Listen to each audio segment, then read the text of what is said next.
Good morning, everybody. Happy Saturday. Welcome to a cold and snowy Saturday in the Northeast for me, anyway. I'm your host, Uncle Shally. Welcome to coast college football pregame show.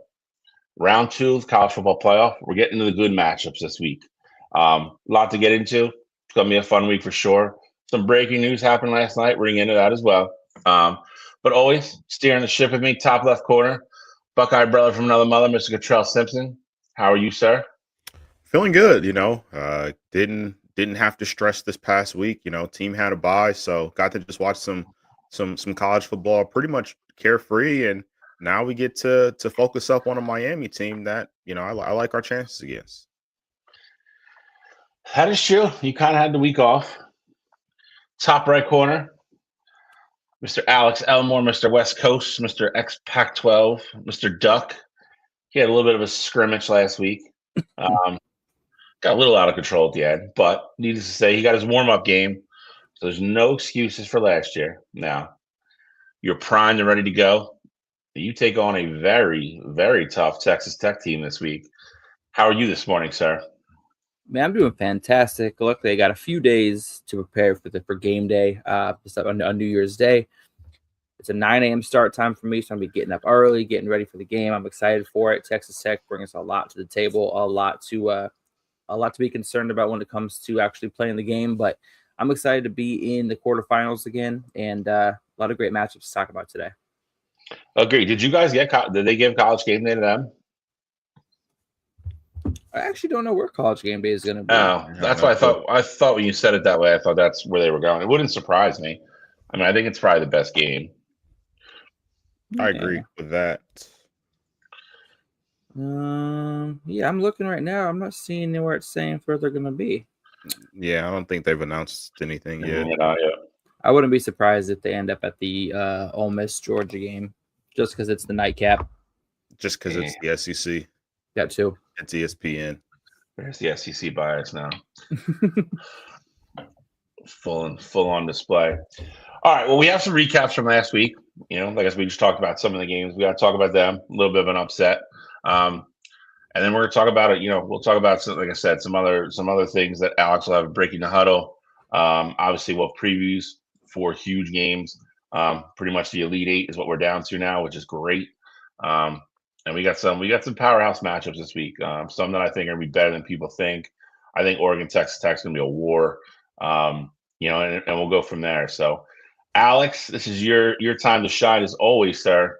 So take it away. Shotgun, DC right, flip 90, dig, on the center, ready?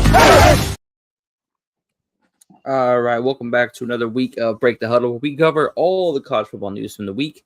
This week has been a little on the slow side, so first off, we're going to jump into last week's college football playoff game first round recaps.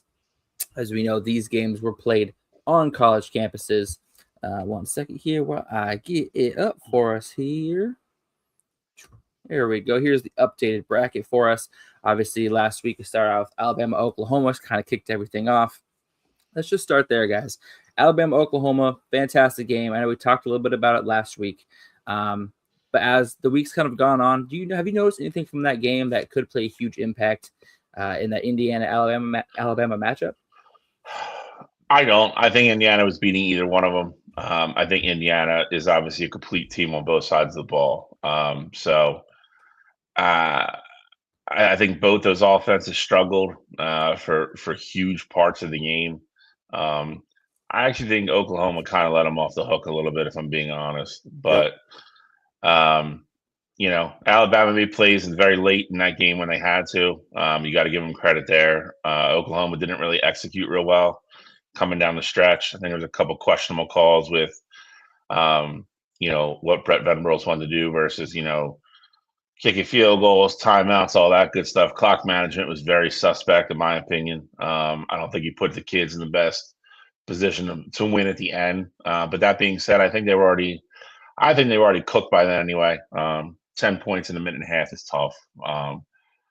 But again, I think Alex said it in the group chat when we were watching, and I think if you were watching the game and you didn't know the score, you would think Oklahoma was winning by a lot more than they were. I think they were the better team for a large portion of the game. But like I said, down the stretch, I think Alabama played a lot better, especially the last, I say, 10, 12 minutes of the fourth quarter. They were definitely the better team. Oklahoma started to get real clunky. Offensive line started breaking down a lot, almost every other play. John Mateer was running for his life. So, I know we talked about this game before, but again, I think Oklahoma let Alabama off the hook a little bit. I don't think it mattered. Um, I don't think it matters, like I said, between who won that game. I was picking Indiana regardless. I think Indiana's defense will still be very stout. And I think their offense is going to put a lot of pressure on either one of those defenses. So I was going to be a big Indiana fan regardless of who came out of that game in Norman. I think obviously I know we aren't doing necessarily previews now, but I think the one thing that is going to really play a huge part in that game is, can Bama get the explosive play? We talked about it to death about Ryan Williams and his fall from grace, and him just not being that superstar that we were used to seeing last year. But I think as a whole, you have Ryan Williams. We know what he can be. I know he hasn't been that this season, but we know what he can be. And if he is your third, fourth option on offense, you have to take advantage of those situations.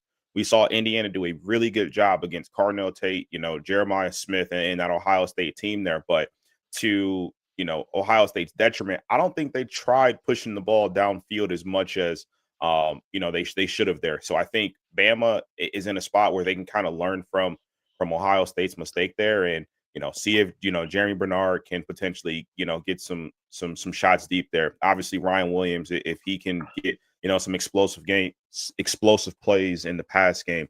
Because, obviously, Alabama has not been running the ball well, and Indiana has a really good run defense. So for me, it's not just about, consistently moving the ball up and down the field. I think it's going to take some chunk plays from Bama if they want to have a shot to take down number 1 seed Indiana. Yeah, Alabama, their defense had to step up. Early in the game, John Mateer was really having his way with the Alabama defense, ran for a scoring drive. One of the first possessions of the game. Also had over 300 yards receiving or passing. A lot of that has to do with Alabama being able to shut down the run. Oklahoma, we talked about this and we previewed this game. Oklahoma and Alabama, neither of them had a resemblance of a successful rushing attack.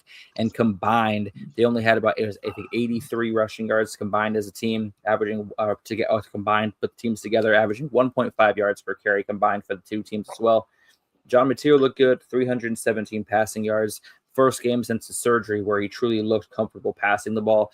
But when you become one-dimensional like that against an Alabama defense, it gets really hard to become a successful and find success. So Alabama did what they had to do. I thought Oklahoma was going to pull this game out.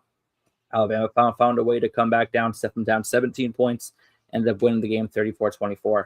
That's really all you can say about that game. But continuing on, as we have a couple other games to kind of to recap really quick. Let's just jump over to that Miami A&M game. Another game that we thought was going to be an absolute slobber knocker. That word always pops up on this show. But Miami versus A&M ended up being a 3-point game. Was it 10-7 was the score? I was completely shocked about that final score. What did you guys see in that game? Sorry, 10-3 was the final score, not 10-7. What did you guys see in that game that was going on with both offenses? So for me, it was a tale of the defenses. Like obviously when you have a 10-3 ball game, defenses play a huge part, but for A&M, Marcel Reed didn't look like the Marcel Reed who had been a Heisman contender for 3/4 of the season. He didn't look like the same quarterback that was leading an A&M team to a record of 11-0 or whatever it was before they lost to Texas, and people were talking about Texas A&M being one of the best teams in the country. And then on the flip side of it, I would say I thought this was kind of the opposite. Carson Beck didn't necessarily go out and win Miami the game, but he didn't have those back-breaking turnovers either. And, of the two quarterbacks, if I would have had to put my finger on who I thought that would be, I would have said it would have been Carson Beck, but that wasn't the case. Carson Beck was really a game manager, relied on the defenses to, ultimately get them down there and, put points up on the board. But obviously, if you watch the game, the biggest story of the game was the kickers. The kickers absolutely had an awful day from both sides. Shanking 30-yarders, shanking 20-yarders. it was really bad, pretty much at every single aspect of that game. Because the offenses were somewhat moving the ball down the field, getting into that field goal range there, but you just couldn't trust your kicker to make anything. And then I think too, it was interesting to see the last 3 minutes of that football game because Miami ultimately drove down the field. They gave the ball to Malachi Tony after he fumbled, and he was able to get that redemption kind of story, put the ball in the end zone. But on the flip side of it, A&M's offense hadn't looked as good as they did that until that last drive, literally all day. They moved the ball right down the field, no problem. Marcel Reed tries to fit it into a window that is absolutely not there, and it ultimately ends up being a turnover, and Miami goes on to win the football game. So for me, I would say the biggest takeaway for me was, the uncharacteristic turnovers and just really clunky looking offense from A&M. But the biggest story to me, though, was the kickers, especially with Miami's kicker being a Lou Groza Award winner this past year and, him struggling the way that he did in that game. Yeah, I mean, listen, this time of year, I mean, and we've seen it before, to piggyback on the kickers, it's these games can be won and lost with a missed kick. To have a Lou Groza guy, to Cottrell's point, kind of fold as much as he did in that game was a little surprising. Hopefully they'll have it fixed, and he'll get all the shanks out of his system this week of practice. But hopefully, well, yeah, for you, don't matter to me. But it is. I thought this game was going to be low scoring. Now, I will never sit here and take credit until I tell you I thought it was going to be 10-3. I said the game was going to be low scoring, and I thought Miami was going to win. I thought Miami really did a really good job. The strength of that team, like we've said, is there two lines: offensive line, defensive line. That defensive line get Marcel Reese in the pocket for the majority of the day. I thought they had a really good game plan. I thought they were like, we're going to send our front four pretty much every time. Do you want to sit back there and pass the ball 40 times? We don't think that you can beat us. It was a great strategy. He had a couple really bad throws. He had a couple throws that should have been interceptions that weren't. And then he had the one at the end that Cottrell already mentioned that was just awful. It wasn't there with a perfect throw, and it was a bad throw. Wasn't where it needed to be, and it was late. It was not good. Little bit of a more learning for him, and setting kind of A&M into kind of the off season is kind of a thing. I think they gotta feel kind of stunned, if I'm being honest. Start the season 11-0 and then kind of lose your last two back to back the way they did. They probably have a certain they probably feel a certain way about some things, but I said it on the show. I don't think that I'm not. I know we're doing previews, but I think Miami is very capable of giving Ohio State a very good game, especially on a neutral field. Not saying I'm picking them to win, but I think the things they do well can give Ohio State problems, at least slow them down a little bit. But we'll get into more of that later in the show. Alex, where do you want to go next? We're going to Oregon next because I'm not leaving that game for last because it wasn't a great game. We will go Oregon, James Madison. I'll say this. I think James Madison, they never stopped playing. They never gave up. I applauded the effort and everything else. I think they played as well as they could have, and they played tough, and they played for each other for 60 minutes. They were just outgunned, and I think we all knew that going in. I thought we all knew that was going to be very obvious, but they hung in for a while. I'd probably say I think Oregon scored the first drive in the second half, if that's correct. I think, and that was kind of like, all right, they're down like 3.5 scores now. This is going to get kind of ugly, but they kind of battled. I know they scored a lot of points after Oregon pulled their starters, but to make it way more respectable. But the kids fought, man. I hope they enjoyed their experience. They earned it. I don't care what anybody says. I'm not going to change my opinion on that. But Oregon, I think it was a good tune-up for Oregon. Kind of get the cobwebs out and be ready to go and get ready for Texas Tech, which is going to be an absolute war. So it's kind of where I'm at there. Yeah, I mean, the Oregon game versus JMU, Oregon scored in every single position they had. First 6 drives were touchdowns. It's hard to look for negatives here, but I was happy with how the coaches responded after the game, saying that they were not happy with how the Oregon Duck defense kind of closed the game out. Yes, we had our second string and third string players for the entire fourth quarter as far as defensively. Well, you still can't let a team, come back and score 34 points on you like that and ultimately cover the spread. But like I said, JMU had some fantastic playmakers, especially Barnett the third at quarterback. He looked fantastic, 273 yards passing, 2 touchdowns, no interceptions. He also had some great runs on the outside, including a 14-yarder. He entered the transfer portal this week, which he may get brought up here shortly when we talk about the transfer portal. But I think JMU definitely deserved to be here. They earned the right to be here. Oregon absolutely dominated this game, and JMU put up points against our second string. So I can't be too mad about it, but I'm very impressed with how the Oregon coaching staff kind of attacked the situation like we did not do good enough to close out the game. We need to improve. That's the kind of mindset I want my coaching staff and my players to have going up against Texas Tech in this next round, is that we are not good enough yet. We still have things to improve. Let's keep moving forward. So great game, great win. I'm excited for this week, and I'm excited with how the coaching staff handled the late game letdown. Alex, it's interesting that you kind of say that because, you give up, and I get it. It was to the 2s and 3s, but you give up 34 points to JMU. Your coaching staff really has no choice but to say that. But with that said, though, I think that Oregon should be very happy with what that game ultimately looked like. You had Dante Moore getting the rhythm on offense, and he wasn't necessarily pressing anything. You had DeCorian Moore play. So that's a big thing moving forward here. So he's going to be back for the stretch run here. I don't recall, but did Evan Stewart suit up as well? He did not. He did not end up playing. He did not suit up, which is fine. We didn't need him, but I was glad to see DeCorian Moore on the sideline. I'm thinking Evan Stewart is supposed to be ready to go this week, though. I was going to say, because I remember watching the game pregame, and they're like, yeah, Evan Stewart's going through warm-ups, and, he's doing everything. So I didn't know. I know he didn't see the field, but I didn't know if he actually dressed or not. So, he's got to be right there, basically ready to go. So, having, your 2 best pass catchers back, not to mention, Sadiq, still being there. If you're an Oregon fan, I think you have to be happy with how that game ended up. You walked away without any injuries. You walked away with your offense looking really good, and as good as I think that the Oregon defense can be, at times. If Oregon's going to go on a run and win a national championship, it's going to be behind the backs of the offense. So I think everything that you saw from that Oregon offense, you have to be, pretty happy with, even if it was just against the JMU team, because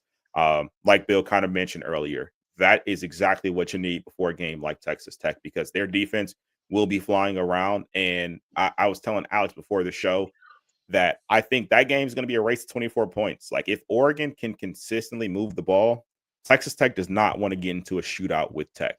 But on the flip side of it, though, I do think if it is a, muddy, dirty kind of ball game and, points are at a premium, I think that's a game where Oregon doesn't want to get into a battle with Tech, because I think their defense is just better than what Oregon's is. So that'll be a really fun game to look forward to seeing this upcoming week here. But as a whole, I think even with the points late in that game against JMU, you got to be happy as an Oregon fan from what you saw. I agree. Last but not least, let's go to the Lane Kiffin doesn't care about you bowl. Ole Miss versus Tulane. Well,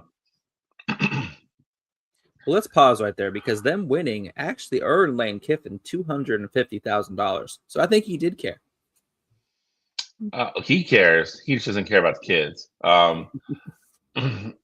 Lane Kiffin cares about himself and the money.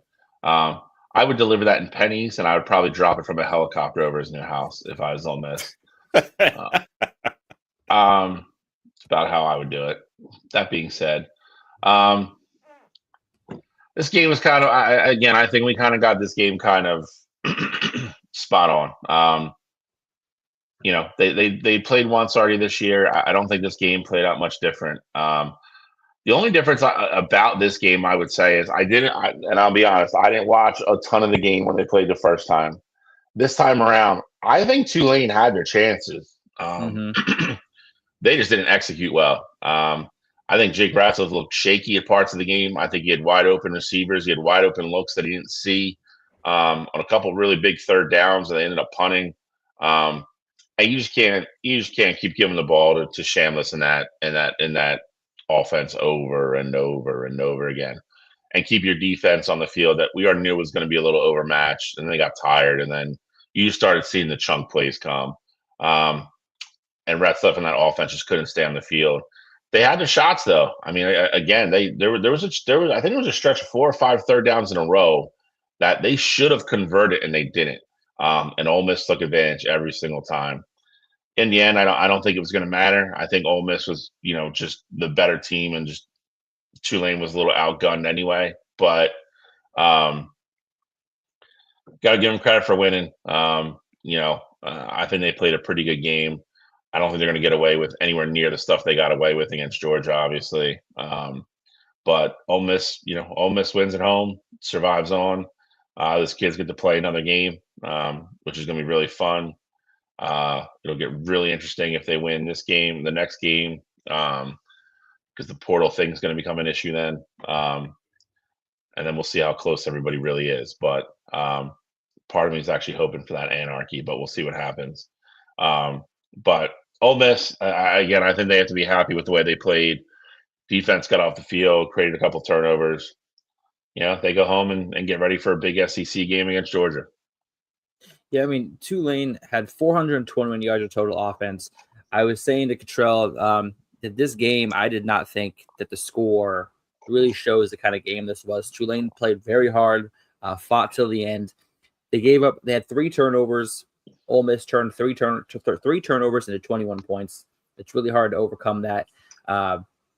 Ole Miss was at home. Ole Miss was playing fast. Ole Miss was playing confident. Jake Retzlaff was just trying to do a little bit too much, make a little bit too much happen. Fit throws into spots, in the tight spots he shouldn't have been. And also try to make additional moves on rushes that ultimately led to a fumble, that led to 2 fumbles and 2 losses of fumbles as well. So Tulane, well played. People after this game, people were talking about how Tulane and JMU did not deserve to be there. I think both those teams showed the opposite. JMU played a fantastic game against Oregon, fighting to the end. And Tulane, like I said, the score shows a 31-point differential. However, I know that this game felt more to me like a 17-point game, which again is a pretty big win for Ole Miss. But Tulane fought hard, played well. And I would expect some of their bigger time players to end up in the transfer portal and end up at some bigger schools. But great game, and I'm excited for the Ole Miss Georgia rematch, as Georgia is Ole Miss's only misstep on the season. Yeah, and I think it's interesting, to note, Alex, the number that you said of the yardage that Tulane had, 400 plus yards in that game. And if you actually, watch that game, that first drive, they were moving the ball down the field. Retzlaff had a really bad pass that turned into an interception, but that should have been points on the board. And then on the flip side of, like you said, they had the 3 turnovers and all 3 turned into touchdowns. So right there, boom, that's a 14-point swing essentially. At worst, it's a 10-point swing. If you go down and kick the field goal or whatever. So I think that's huge. And then you had the following drive. They're moving the ball well downfield. And then on 4th down, I get it. I would have also been aggressive in that football game because you're not going to beat Ole Miss by kicking field goals. But they ultimately got stopped on downs. And, then so that leads to no points. And you're down 14-0 really before you blink. And, you go down, you kick your field goal or whatever. It's 14-3. But at that point, that just felt like that was how that game was going to go. It was Tulane's going to move the ball down the field, and then they're not going to put up, a touchdown to keep the game tight. So that's why they had all the yards there, and that's why Ole Miss was able to really have control pretty much of that entire football game. So I give credit to Tulane for, just like JMU, never really giving up. And I don't necessarily think that the score was indicative of how that game actually went outside of that first quarter there. But at the same time, it's just one of those things where, it just felt like Tulane just kept shooting themselves in the foot and Ole Miss was capitalizing every single time. So if you're Ole Miss, I think same thing I said with Oregon, you got to be really happy with, that kind of a tune-up game, getting your offense kind of rolling there. First game without Lane, you put up 41 points. Like you can still see like, hey, we beat this team, pretty decisively the first time when we had Lane. We beat them decisively without Lane. Like we can still be the same team. I think this is a confidence booster, and one of those games I think that you kind of need before a matchup against Georgia, especially with it being the only team that you've lost to so far this season. All right. That's the recaps of the first round of the college football playoff played on campus. Obviously, at the end of the show, we're going to preview the upcoming New Year's Eve and New Year's Day matchups. But since we kind of have Lane Kiffin on our minds and in our hearts right now as we're talking, let's go ahead and jump to the end of our Break the Huddle weekly kind of news with some fun Lane Kiffin video here. Let me pull it up. This was Lane Kiffin on, I believe this was Christmas Day. Oh, you can't. Landry. Oh, What? I don't get it. why did you bring that back? How else are you supposed to carry it? You have to pay for bags. They said you have to pay for a bag. It's self-checkout. So then I just... So essentially, this dude went shopping. I don't know if this is this man's first time ever shopping, but he was carrying around one of those handheld carts to carry around his items in, and he decided to take it home with him because he didn't want to spend 5 cents on a plastic bag in self-checkout. I saw the video yesterday. It had me roll on the floor laughing. I don't know if you guys saw it. I had to share it with you. Dude's making how many millions of dollars and doesn't want to spend 5 cents on a bag, so instead he steals a shopping cart and brings it home. How else was he supposed to carry it? Any reactions to this? Just Lane being dumb. Lane. I hate him even more now. If that was possible. Yeah, I mean, literally like, Lane being Lane. You just got $250,000 sitting on your couch watching your former team win a game, and you can't spend. Maybe I'd say at most, he looked like he had quite a few items there. At most, you're spending $1 or $2 on bags, and you take the basket home instead. So, classic case, Lane being Lane, looking out for his own best interest, not thinking about. Granted, I'm sure whatever store he was at, they could afford to lose, one basket and be perfectly fine. But that's not the point. It's more so the principle, and just like I said, another instance of Lane being Lane and not being a principled guy. See, I'm going to push back on that a little bit, Cottrell. This jerk off's the reason that every time I go into a food store now, they don't have baskets anymore because they're tired of them getting stolen by jerk offs like Lane Kiffin. So now I got 3 items and I got to push around a cart like a 70-year-old freaking grandpa. I hate it. I just want my little hand basket, put my stuff in, go to checkout and be done. But I can't do that. Because people like Lane Kiffin don't want to pay for bags. Millionaires like Lane Kiffin just go and take baskets and walk home and say, what else am I supposed to do? Asshole.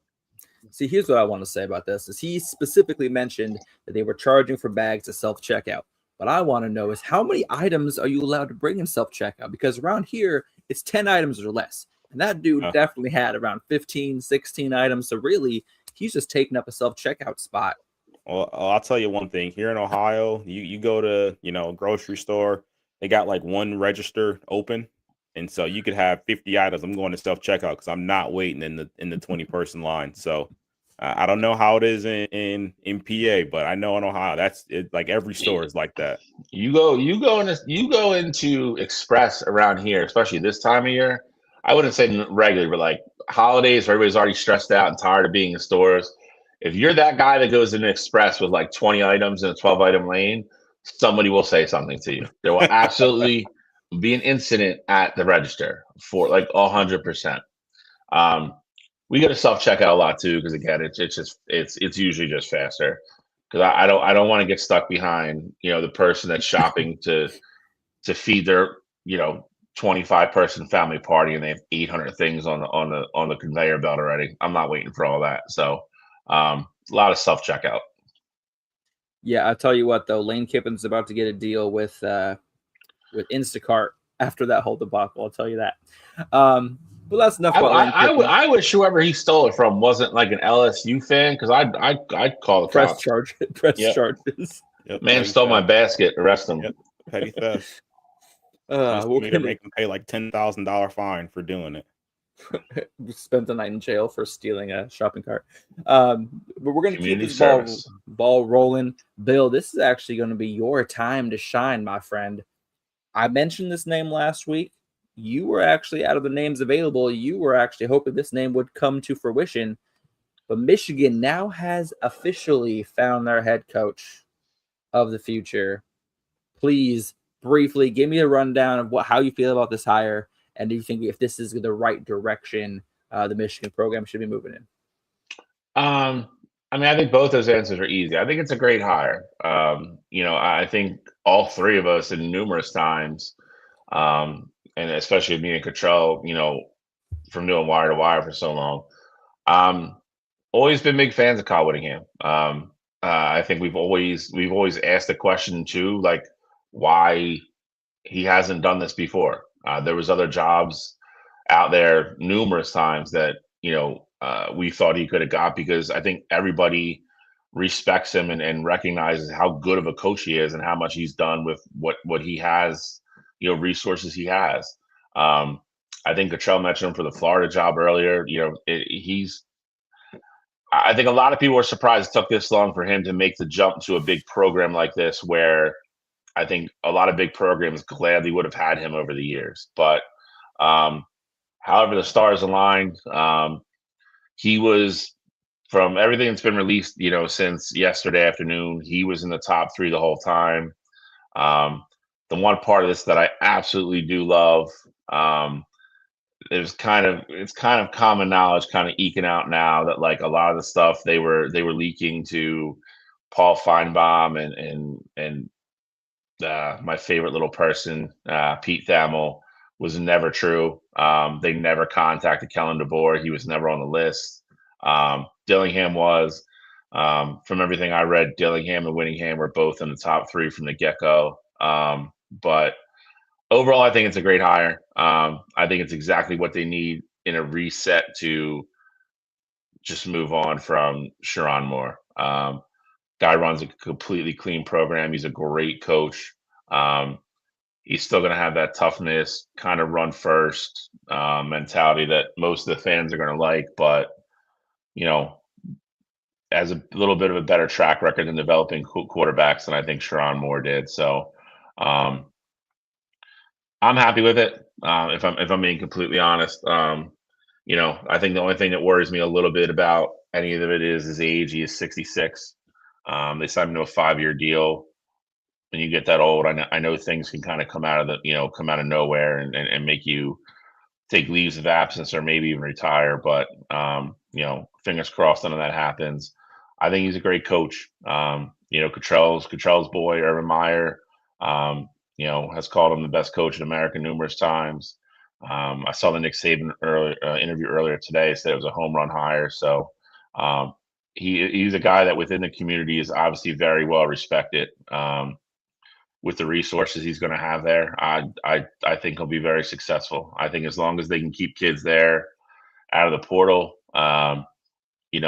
and move forward, I think they're going to be okay. He flew last night overnight, skipped the press conference. They're going to do the press conference, I think, later today. He flew right to Orlando to meet the team. And apparently it all went very well. So I know they're going to mix and match the coaching staff, which I'm happy about. They're going to keep a couple key guys that were already at Michigan, and I think he's going to fill out the rest of the staff himself with his OC. Not sure what's going to happen to DC yet. I think there's a chance Wink stays, but if not, I think they're looking at the guy that's at BYU right now, who used to coach for him. So we shall see what happens. Overall, I'm happy. Quite honestly, I'm glad it's over. I'm more relieved than anything. My phone started blowing up last night when it kind of broke. And Alex even put it in the group chat too. So I'm happy it's over. I'm happy they got a good coach, and a guy that I think everybody's going to get behind very easily. Now we just got to see what happens. So I think they did a good job. I'm glad Warren Manuel didn't mess it up. I would still fire him now that it's over. But overall, very happy. Well, now we've heard from a Michigan man. Obviously, Bill, you're happy about this hire. I went ahead and I checked his Instagram. The only people he follows are his wife and his kids, and he hasn't posted in a decade. So I think you guys are safe. But Cottrell, on the other side of things, as an Ohio State fan, obviously your biggest rival is Michigan. For people who live under a rock and don't know that, What do you think about this hire as an Ohio State fan? Facing Michigan every year, is this a hire that maybe you were not hoping would happen? Does this worry you at all, or is this kind of it doesn't matter for you?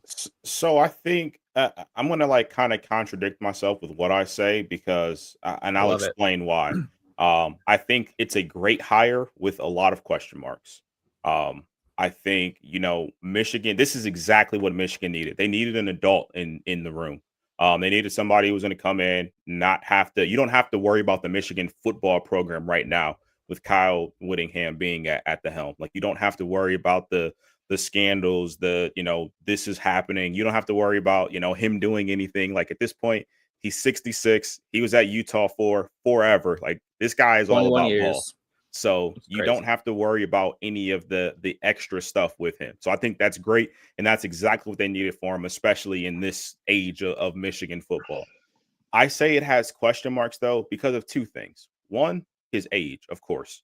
Being 66, I think this is more of a stopgap, or essentially them probably trying to groom whoever that next person is going to be for this job, which there's nothing wrong with that. But I'm just saying, like, obviously, he's not going to be your long-term solution. But if you're Michigan, you don't care about long-term. You want to win now. And I think this is a good move for you to try and do that. The other thing that I would have somewhat reservations with, specifically with the whole Ohio State Michigan thing, Bill knows this just like I do. It is always a crapshoot when you hire guys to be the head coach of either Ohio State or Michigan that have zero ties to Ohio or Michigan. Like, there's people who on the outside looking in just don't know. Like, obviously, we know this is the biggest rivalry in college football, but unless you actually are like a part of it, like, people don't know how serious it is at both these two programs. Now, I don't think this will necessarily be a problem with Whittingham because I think he is a great coach and, he'll have the motivation and all of that there.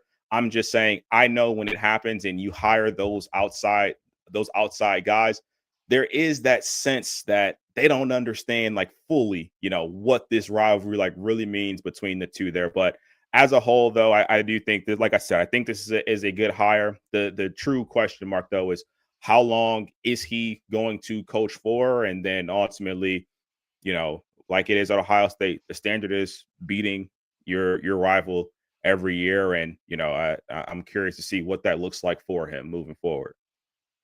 Well, we'll also say he's got a 5-year deal, $8.2 million per year. He'll make $8 million in 2026. Just like Bill said, he flew to Orlando, already met with the team.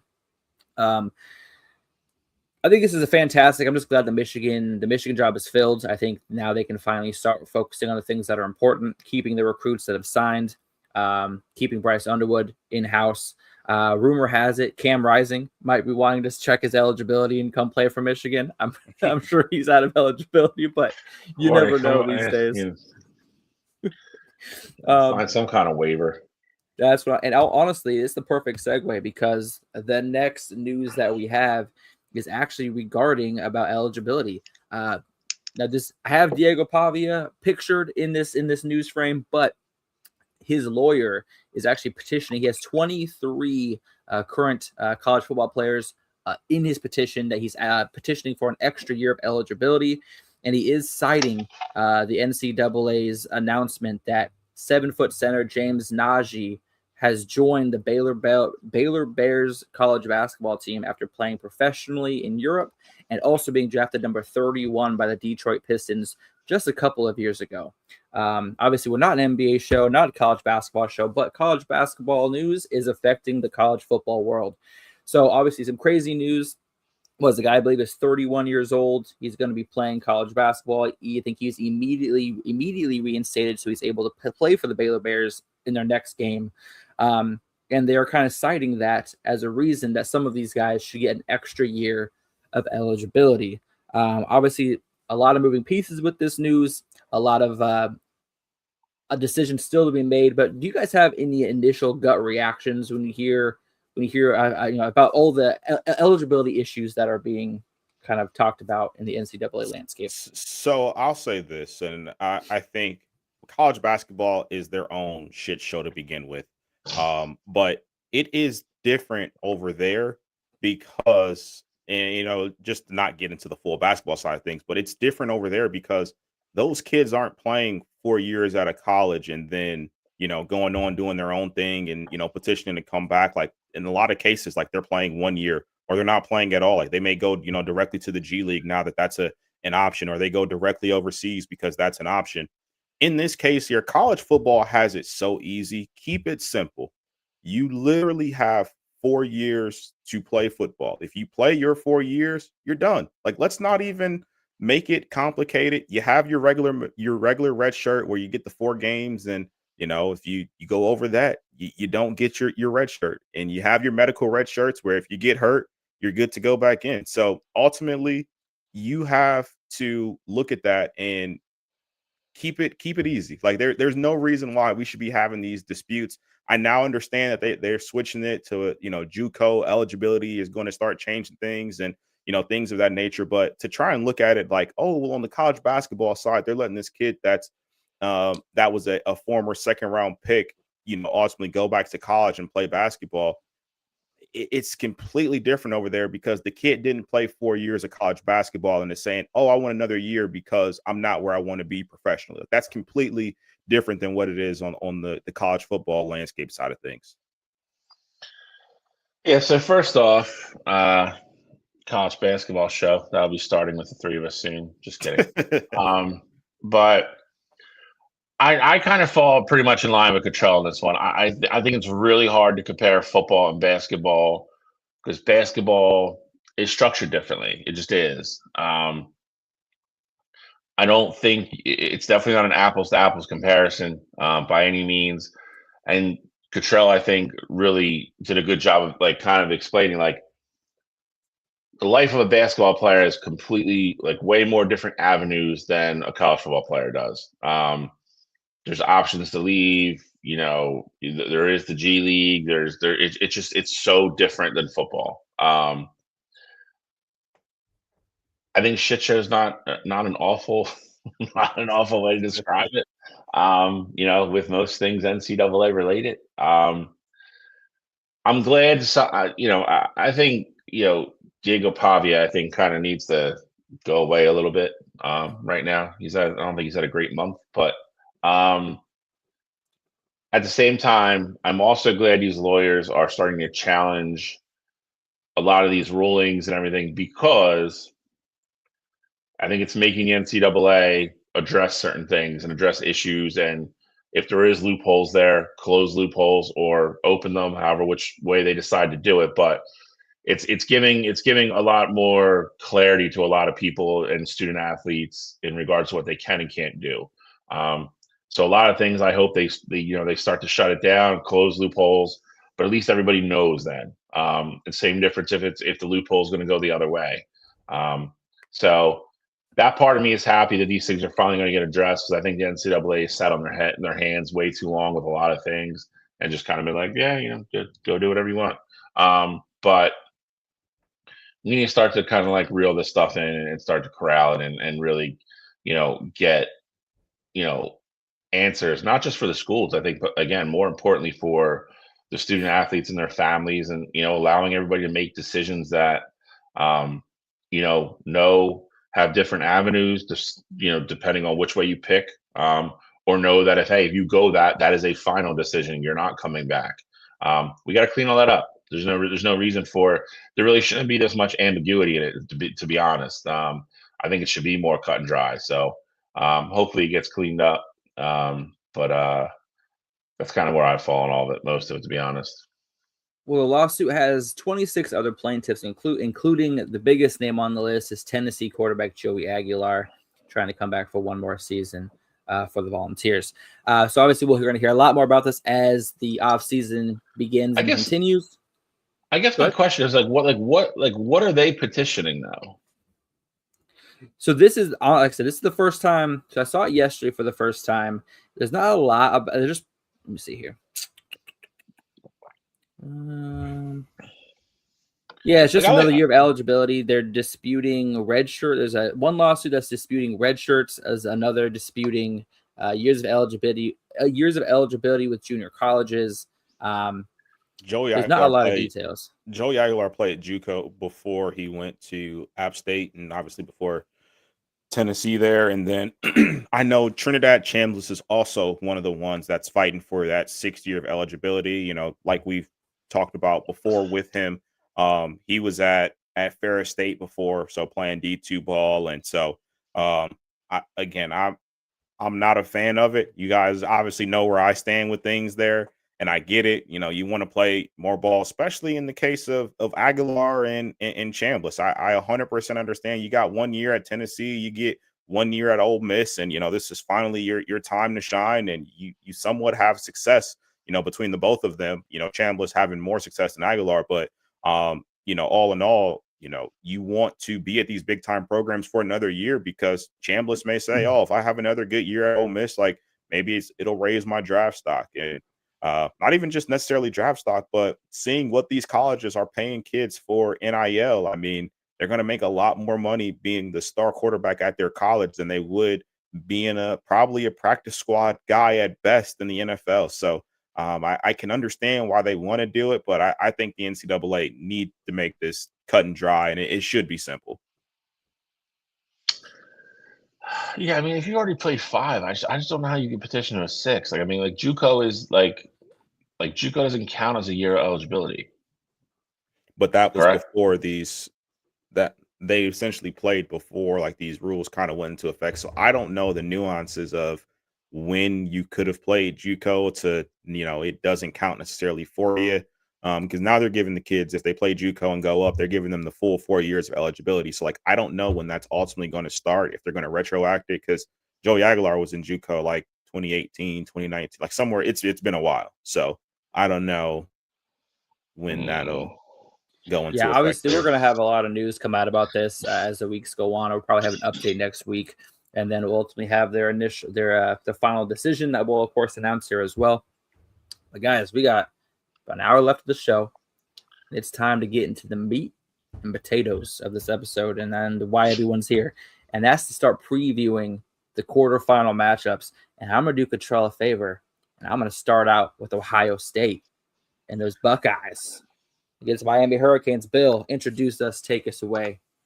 Let's do this. The Goodyear Cotton Bowl, number 2 Ohio State going to take on the number 10th ranked Miami Hurricanes. The Gene's championship pick, looking for another upset. I've said this before. I think if you look at this game at a casual glance, and the spread's 4.5, I believe, I think it should tell you something right off the bat. I think Ohio State is definitely the better team. 4.5. What is it now? It was 10.5 when it opened, so I know it's 9.5. 9.5 today. Well, that's a big number. Anyway, so you can tell Vegas agrees with me that Ohio State is the better football team. Look at that. Look at that pivot. I will say this, and I've said it before. Again, I don't think Ohio State is ever in any grave danger of losing this football game. Miami, I think, just does the things well enough that it's going to allow them to stay in this game. Ohio State, one of the biggest reasons for their success this year is their both defensive line and offensive line have dominated all year. Dominated for pretty much, you know, there's been stretches where, you know, an offensive line gets them for a drive or two, but for the majority of an entire game, they're both lines of scrimmage for them are winning game in, game out, week in, week out.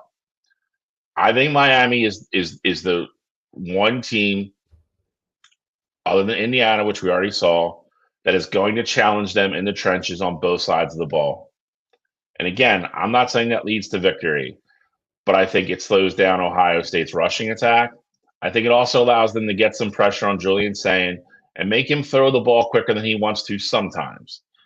If you give Julian Sayin a clean pocket and give him 3.5 to 4 seconds to throw the ball, he's going to kill you. I think Miami has the ability to disrupt that. You know, you saw Michigan get to him a little bit, a couple times with blitzes. You saw Indiana be in his face all night. You get him a little bit rattled or make him just be a little quicker than he wants to be in his head. He makes bad throws sometimes. He's not going to go out and throw 5 interceptions. That's not what I'm saying. The flip side of this, however, for me though, is I think Ohio State's defense is still going to be the factor in this game. I think Miami's defense will absolutely keep them in the game. I don't know how confident I am about Carson Beck and that offense putting up points consistently against that defense. I think they're going to have to run the ball better, which I don't think Ohio State's front four is going to allow them to do. And we could talk all day about the secondary with Caleb Downs and company. I think they're going to take Tony away as much as they can. And at that point, I think it becomes a Carson Beck game. I think if Carson Beck has to throw the ball more than 30 times in this game against Ohio State, I think Miami's in trouble. I think it means Miami's behind and they're in trouble. And that plays right into Ohio State what they want to do. I think Ohio State wins 24-13. But I think the game is closer than that. I think maybe Ohio State scores or kicks a field goal to put it out of range, in the last 2 or 3 minutes. I think this is a very good football game, but I think Ohio State advances. Yeah, and Control, we'll save you for last, obviously, as these are your guys. Because that's what he deserves. Just kidding. That's what he deserves. No, look, I'm excited for this game. I'm excited that this is going to be a New Year's Eve game. 7:30 kickoff on the East Coast, 4:30 for us West Coasters. But there's a couple things that I think are going to play a big part in the overall outcome of this game, and that's one. How does Ohio State look after having essentially, 6 weeks between games? Is that 6 weeks since their last game? Or 4 weeks, something like that? I don't No, think it's it's 6. It's definitely not 6. They played like 2.5 weeks ago. That's why I'm. Oh yeah, because you guys had the championship. It feels like it's been longer. It feels like it's been a lot longer. Yeah, they were in the Big Ten championship game. Oh yeah, they're in the same situation Oregon was last year. And I saw, and I'm not comparing Ohio State and Oregon, of course, but as someone who has experience with their team getting a first round bye, I saw how Oregon came out last year against Ohio State in that quarterfinal game. I pray you do this. And they started extremely slow. So I worry and I'm concerned with how Ohio State's going to look, having not had game action recently. Granted, in recent interviews, Ohio State coaching staff has talked about how the intensity of practices, especially leading up to this game, have been very intense, iron sharpening iron. And of course, we also have the announcement that Ryan Day will be calling the offensive plays in the college football playoff. But here's what the benefit is for Miami. Carson Beck. He is probably their biggest focal point for their possible weakness, but it's also their biggest strength. He's played SEC schedules. He's played tough games. He's played in championship atmosphere and played championship type atmospheres. I know that this game is not going to be too big for Carson Beck. The question is can he play like he did last week? And I'm not saying he played well against A&M, but what he did do well was he limited turnovers. He did not make any bad decisions with as far as throwing the ball. I want to see how he handles that Ohio State defense. Can Miami score over 20 points? Because to beat Ohio State, that's what it's going to take. Can Miami put up 21 or more points? Or is Ohio State's defense going to shut them down like they've shut everyone down all year? And is Miami's defense able to kind of silence Julian Sayin and Jeremiah Smith and all those guys? I think Ohio State wins this game. I thought you were going to pick it. I want Miami to win this game. The only reason I want Miami to win this game is for the chance for Oregon, Miami, Mario Cristobal championship, headlock where Oregon can absolutely destroy Mario Cristobal and send him off on his ass. But realistically, Ohio State's the better team here. If Carson Beck can make some plays, reduce turnovers, and Miami's defensive front can eliminate and cause Julian Sayin uncomfortability in the pocket, then I think Miami has a chance to win. I just think that Ohio State's too much right now. I will tell you one thing that I vehemently disagree with, and that's the Carson Beck discussion. If Carson Beck plays like how he played last week, Miami will lose by 30. Carson Beck needs to be the, former 5-star kid that went to Georgia who was potentially touted as a future number 1 overall pick for Miami to have success in this football game. Now, I'm not saying he has to go out there and throw for 300 yards, but just, dinking and dunking and getting 100 yards. If Carson Beck ends the day with 105 yards, Miami lost this game by a large amount. So for me, I think it's, a situation where it has to be someone steps up. I'm not necessarily just saying Carson does it all on his own. It could be, Malachi Toney makes big plays. CJ Daniels makes big plays in the pass game. I think that's where Ohio State can be had, because I do like I like Ohio State secondary, but as we saw in the Indiana game, Matt Patricia loves to put those guys on islands, and you give them one-on-one opportunities with, like I said, CJ Daniels or Malachi Tony there. They are able to have big plays in the passing game. So I think that's where Miami really needs to exploit that Ohio State defense. And on the flip side of it, while I do think Miami's defense can potentially cause problems for Ohio State, especially up front, like I do want to see what Ohio State's line looks like going up against that Miami defensive line led by Ruben Bain there. But I ultimately think people are giving Miami's offensive line a lot more credit than they ultimately deserve. I get it. Carson Beck does not get sacked much, but I truly think that's more of a testament to how they play, and more so the quick game. Because if you look at their numbers in the rushing game, they're not even in like the top 40 as far as offensive line goes. And then on the flip side of it is, we don't necessarily have to get sacks at Ohio State to be effective defensively. Ohio State's not in the top 30 as far as sacks go, but we know the pressure that defensive line can cause. They make you want to get rid of the ball quicker. So I don't think getting after the quarterback and getting sacks is necessarily going to be a pivotal point in this game. I think it's more so going to be, can Miami get the big play down the field? And on the flip side, can Ohio State's offensive line handle Miami's defensive line? I think both of those answers are ultimately going to fall in Ohio State's favor there. I like Ohio State to win this game 27-10. Not that I think it's going to be necessarily a big-time blowout, but for me, I think this game is going to look eerily similar gameplay-wise to how the Michigan game looked for us, to where it was kind of death by 1,000 cuts. It's like you get the field goal, you finally go out and score the touchdown. Michigan, same kind of situation here. They had a really good defense, and Ohio State wasn't necessarily moving the ball a ton down the field on them, but when they needed to, they were absolutely doing it, and they couldn't put the ball in the end zone. I think it's going to be a very similar case, especially with Miami's offense looking the way that we saw last week against Texas A&M. I think that's a good comparison, actually. Listen, I love that we all think this is going to be a good game. At least it's going to be competitive. I will say this: I hate that this game is New Year's Eve. I think this has the ability to be. This is definitely one of the top two of the four games. There's no way this game should be on New Year's Eve night. I hate it. They could easily put one of the other games here. This game should definitely be on New Year's Eve day or New Year's Day. We're in the full slate where everybody just goes, I'm watching football all day. This sucks that this is the New Year's Eve game. I will say two things that I absolutely love about this game, though, is, people have their question marks about Ryan Day being the play caller. Last time Ryan Day called plays was the game against Georgia in the playoffs, and I know we lost the game, but that was the most explosive that Ohio State offense had looked all season. The CJ Stroud, Marvin Harrison, JSN, year there. That was the most explosive they had looked all year. So I'm perfectly fine with Ryan Day calling plays, and also it's taken pressure off of Hartline. Alex, we talked last week about, how our coordinators will look with them juggling, two jobs there. If Ryan Day is saying, hey, I'm the play caller, I'm sure Hartline is still in the meetings contributing and things like that. But at the end of the day, this is going to fall on Ryan's shoulders, where he can have 100% focus on that offense, because you don't have to worry about the defense. Matt Patricia has those guys. He's going to do whatever he does, and they're going to be fine on that side of the ball. So I'm good with Hartline calling plays. But the other thing I love about this game is that Jeremiah Smith is a Florida kid, and I want to say he grew up a Miami fan, and they absolutely hate him down there for not staying home and going to, Miami to play football. And he's like, I know things are going to get chippy this week. Like, I feel it.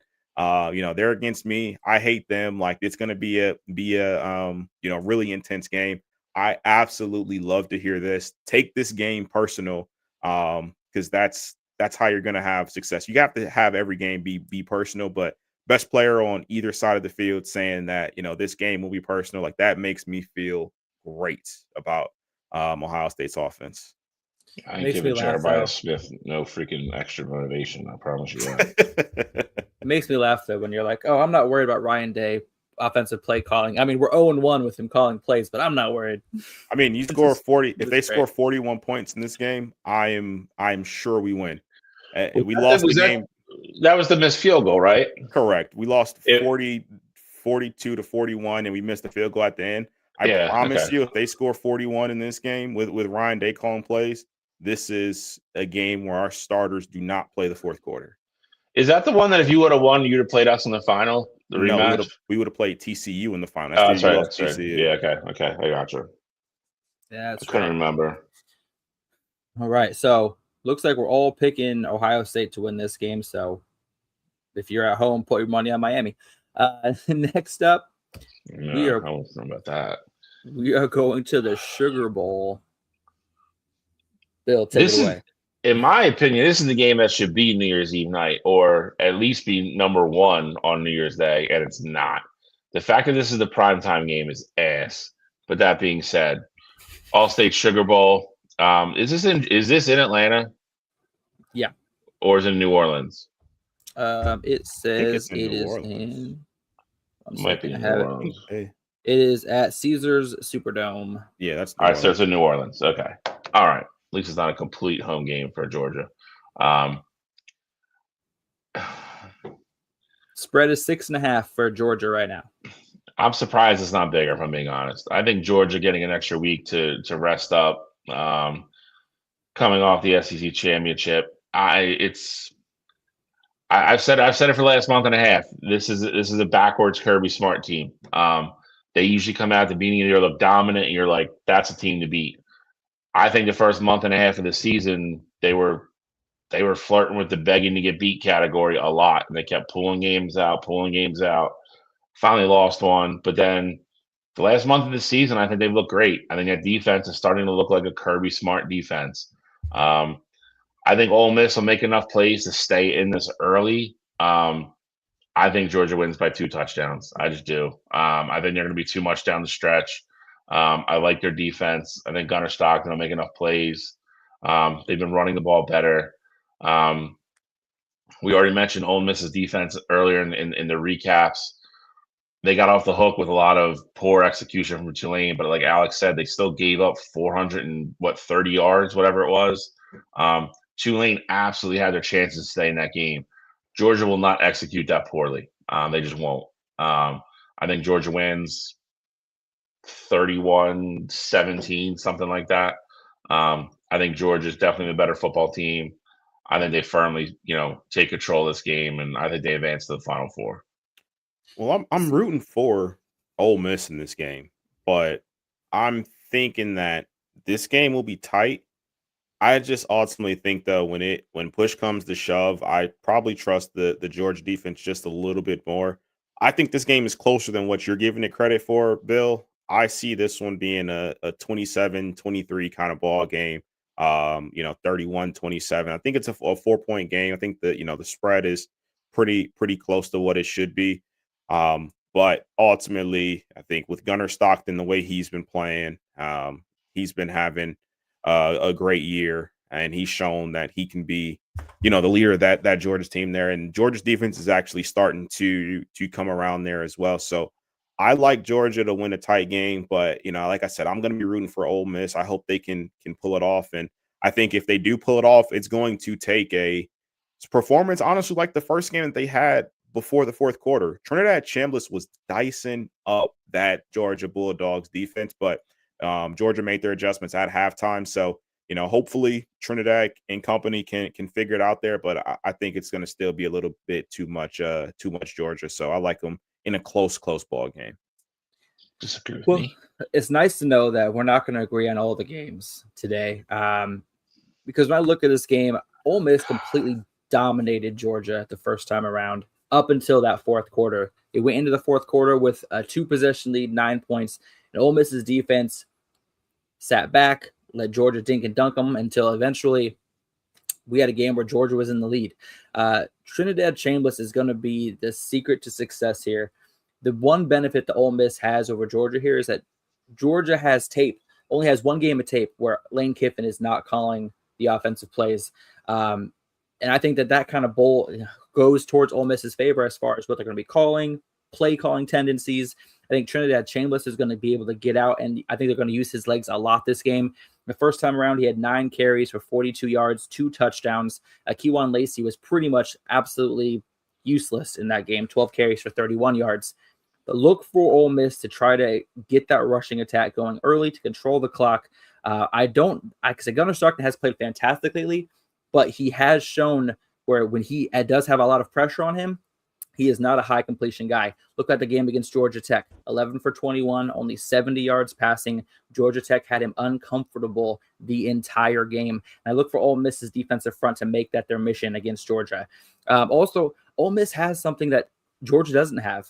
They have a game under their belt in the college football playoff, and they have a chip on their shoulder with everybody against them. This is the perfect recipe for an upset. And I think Ole Miss is going to finally take revenge for that one loss that they had earlier in the season to Georgia.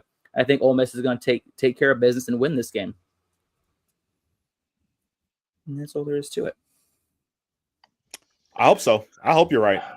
I'd much rather see Ole Miss than Georgia. So make Lane Kiffin another $250,000.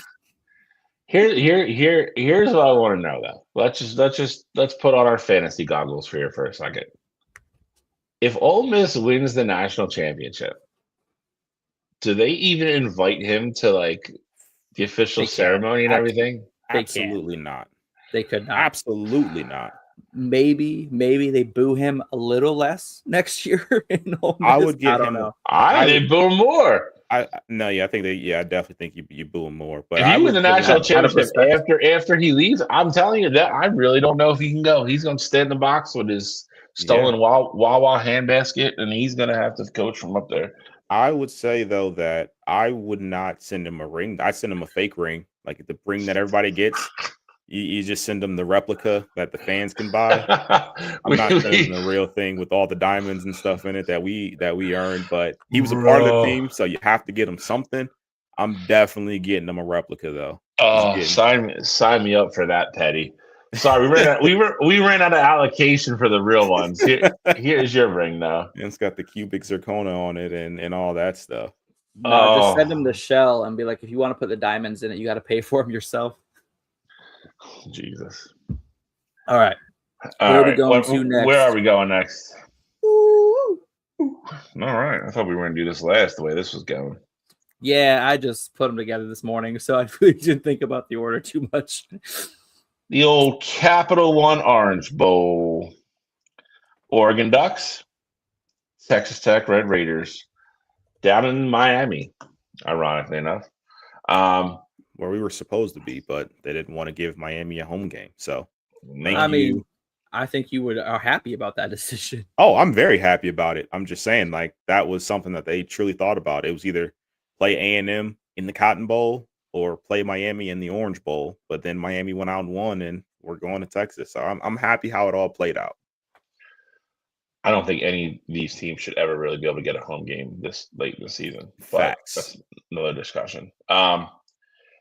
All right, this is first tomorrow, correct? Or 9 a.m. on New Year's Day. Oh my god, 9 a.m. It's so bad. Well, our time, 9 a.m. It's so bad. How this is possibly how you're going to make people. Yeah, so it's going to be a straight 12 kickoff. This is there's no way this should be the first game. This is debatably the best game of the four. There's no way this should be the first game. That being said, I think it's going to be a very good game. I really think this comes down to Texas Tech's offense against Oregon's defense. I think Texas Tech's going to create chaos defensively for Oregon. I think Oregon will still make plays. Again, we talked about it, the opening of the show. I think Evan Stewart's going to play. I think they warmed him up, put him through everything just to make sure he was okay. I'm sure he practiced all week and he'll practice beginning of next week.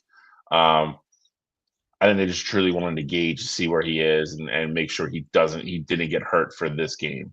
So I think Evan Stewart plays, which gives Dante Moore another weapon. I think this comes down to what Texas Tech does defensively. I think if they continue to get after the quarterback like they've done all year against everybody, and they can keep Dante Moore in the pocket, they don't necessarily have to sack him, kind of like we talked about earlier with a couple of the other quarterbacks. If you can keep him in the pocket, make him throw off time or rush or hurry a throw before he really sees it, that's still where he struggles a little bit. If you let him get out of the pocket and use those legs and make plays, with his legs, or still, just moving the pocket and still making plays with his arm, rolling out either direction. I think that's where Oregon can get chunk plays and really stay in this game. I like Texas Tech's offense. I like their offensive line. I think they're going to be able to run the ball. They're not a team that really necessarily relies on chunk plays. So I think it's going to be very interesting to see if Texas Tech can stay on the field and have these sustained 6, 7, 8 minute drives, which is what Oregon does not want. The lower scoring this game is obviously I think the more it favors Texas Tech. I do not think they want to get in a shootout with Oregon. If this game's higher scoring, then I think Oregon's chances of winning go up exponentially. That being said,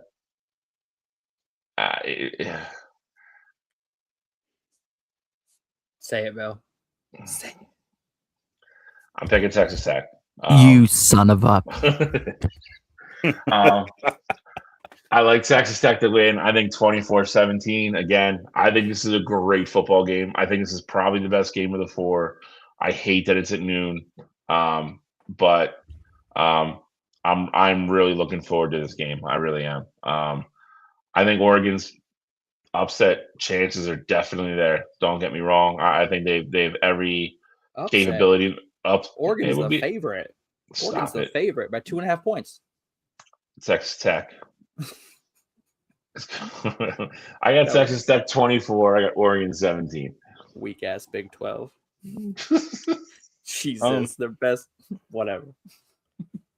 All right, so I mean, I think Bill hit a lot of the key points for me, and I like I said, I was telling Alex before the show this as well. I truly think this is the race to 24. Like that was like my number that I said whatever team gets there first, like that's where the game is going to be won. And for me, again, as good as that Texas Tech defense is and as dominant as they've been in games where Baron Morton has been their starter, on the flip side of it, you're going up against the Ducks team that is now going to most likely have DeCorian Moore, Evan Stewart. Who's the other one?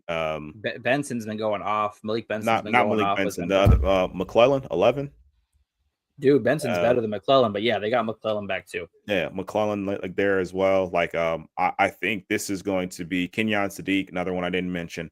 I think this is going to be a battle of can Texas Tech stop the explosive play, and I feel like that's been like my theme of the playoff here. That's what Oregon loves to do.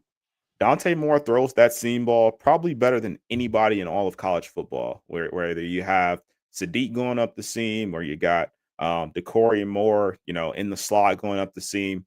I think that's really where you have to kind of defend that. But as a whole, though, can Oregon have success in the run game like they've had the past few games with Davison and the other one, Noah? Noah Whittingham. Noah Whittingham. I don't know if that'll be the case or not. I think this is the best game of the entire week next week. I'm rolling with Tech here as well. I got Texas Tech winning 24-20. I'm gonna cut your Achilles. Jesus, that's aggressive. I got Texas Tech winning 24-20. I think this is going to be a tight ball game, but it's going to come down to whose defense can get a stop at the most pivotal moment in the game. And I trust Texas Tech to do it just a little bit more. I want to see if they show up throwing tortillas everywhere. That's what I'm waiting for. They're not at home, so they shouldn't get fined. So somebody better fly them in. It can't be that hard to find in Miami. That y'all both chose Tech because now I feel much more confident about Oregon winning. Oregon opened up as 1.5 point favorites. It's now been 2.5 point favorites. The public is 74% behind Texas Tech right now. And that makes me so happy. I love the hate. I love the disbelief. I love the doubt. Dante Moore is him, man. There's a reason why he's the number 1 prospect for the NFL draft. He makes throws nobody else can make. What? He can throw on the run. He can run well. He makes great decisions. He had 2 interceptions last week. One of them was on the receiver's fault. The other one was just an errant throw on his part. And then Oregon has the 3-headed running back monster, in their backfield. They had absolute amazing success, especially last week. They didn't even have to use Noah Whittingham. He ran the ball 4 times last week because Jordan Davison was having absolute success. De'Aaron Hill Jr. was running dudes over. DeCorian Moore only had 1 catch last week, and that was just to kind of get his feet wet, get him back in game rhythm. And he's going to be full force, opening snap to closing snap. He's going to be on the field. Kenyon Sadiq, the Juwan Johnson. We have 2 tight ends that are both NFL caliber tight ends, with Kenyon Sadiq being an absolute workhorse, who's going to absolutely shine this game. Texas Tech has the most expensive roster in this country. Was it $25 million spent on that roster alone? Oregon has spent the money too, but Oregon has also built these guys up. They've developed Dante. They've played fantastic football this season. Obviously, with that misstep against Indiana, I don't expect to see that type of offensive game plan from Oregon in this game. Honestly, what I'm excited for on the Texas Tech side is the big X factor that makes me a little bit worried about Texas Tech is Baron Morton. When that dude's on, that dude can be anybody in the country. There's not a lot of throws he can't make. He's got a huge arm, and he has a lot of weapons to throw to. But I think Oregon's going to come out of this game. Obviously, it's the quarterfinals. This game could go either way. I think Dante Moore is, like I said, showcasing why he's the best quarterback in the country. He's going to show it again on was it Thursday? Is New Year's Day Thursday? Gosh, my days are all backed up. He's going to show the country on Thursday. The Oregon Ducks secondary, one of the youngest and best secondaries in the country.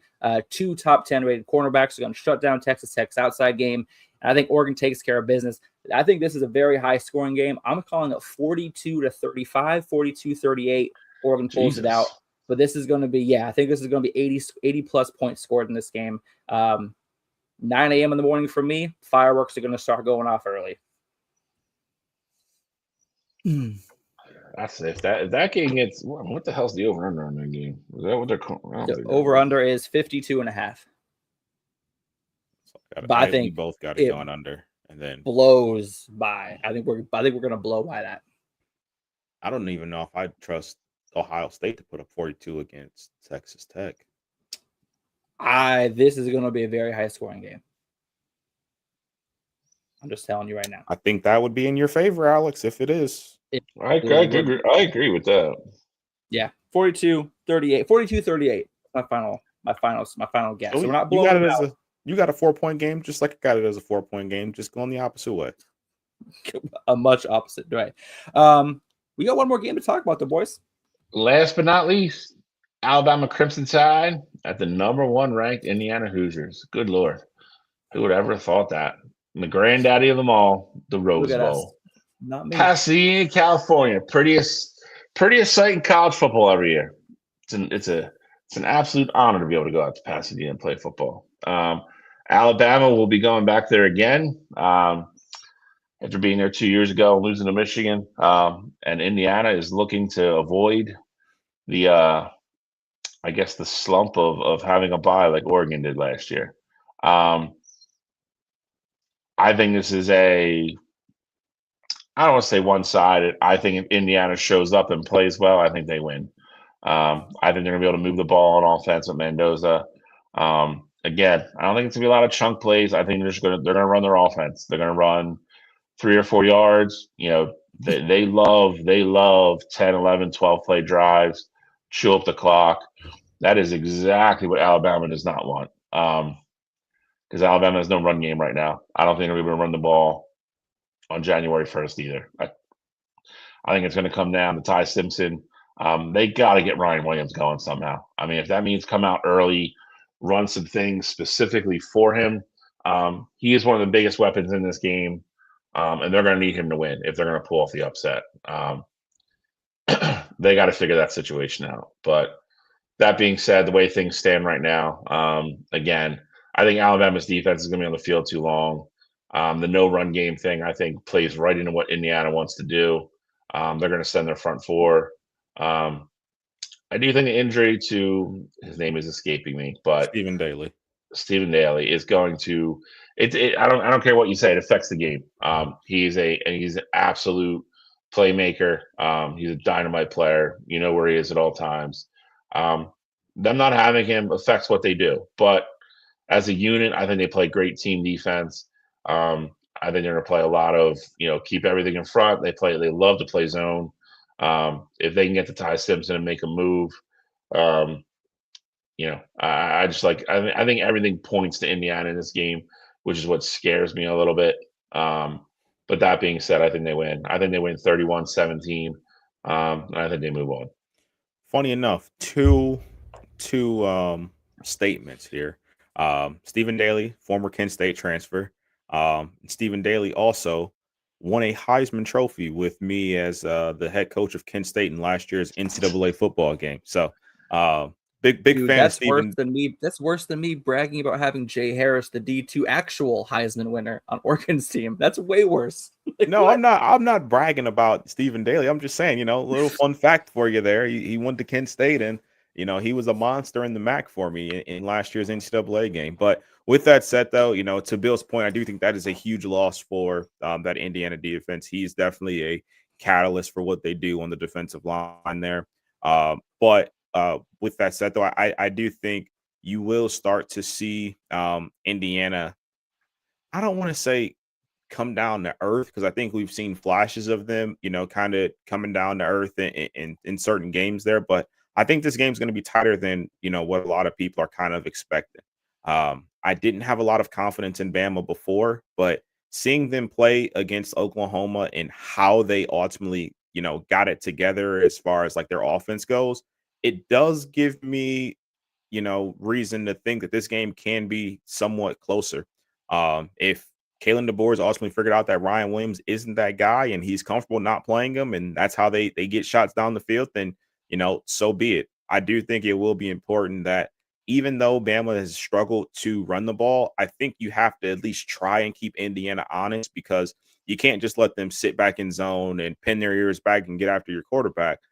So I think you still have to, try, give Jam Miller some touches there and ultimately see what happens there. But I kind of think this is going to be a higher scoring ball game. I like Indiana winning, but I think this is going to be tight. I got a 34-30 absolute slobber knocker of a football game in the Rose Bowl. I just think Indiana is going to be slightly too much for a Bama team who a lot of us said shouldn't have been there. I was one of them. But I think Alabama gives Indiana everything that they can handle in that football game. I'm just going to say it. Just come out right away. Alabama is eliminating Indiana on New Year's Day. Without a doubt, unequivocally, it's happening. And this is why. Two reasons. One, Indiana sets up their pass via their run. Alabama's run defense has looked fantastic over the last couple weeks. Between the Georgia game and the Oklahoma game, they're only allowing 2.5 yards per carry between those two games. And the other reason why I have Alabama winning is Fernando Mendoza is the worst Heisman Trophy winner that I can remember. And this is why. I have stats to back those up. 27 of his 33 touchdown passes came against Kennesaw State, Indiana State, Illinois, Michigan State, UCLA, Wisconsin, and Purdue. His other 6 touchdowns, he went 6 touchdowns and 5 interceptions against actual defenses like Iowa, Oregon, Penn State, Maryland, and Ohio State. 6 touchdowns and 5 interceptions in those games. Alabama's defense is on par, if not better, than Maryland, Penn State, and I'm not going to say Iowa there. I almost got ahead of myself there. Iowa's defense is better than Alabama's. But what I'm saying is, whenever a high-pressure defense comes into town, Fernando Mendoza does not perform like he does against lesser competition. Alabama's defense is coming to play. They're playing the best defensive ball they've played all season. And I think after the break, Fernando Mendoza is going to throw 1, maybe even 2 interceptions. That's going to lead to 14 Alabama points, and Alabama's going to win this game. I'm thinking 38-24. Indiana makes a second half run, but I think Alabama takes care of business handedly against this Indiana team. That's very interesting. Bill thinks Indiana takes care of business handily. I think it's a close win for Indiana. And then, Alex, you're the opposite way. You got Bama dominating. Only one of us can be right. I do, man. Look, Fernando Mendoza's stats don't lie. He has fantastic games against lesser opponents. You put him against anybody else with an actual defense with a pulse, dude struggles. So the thing is I'm with you.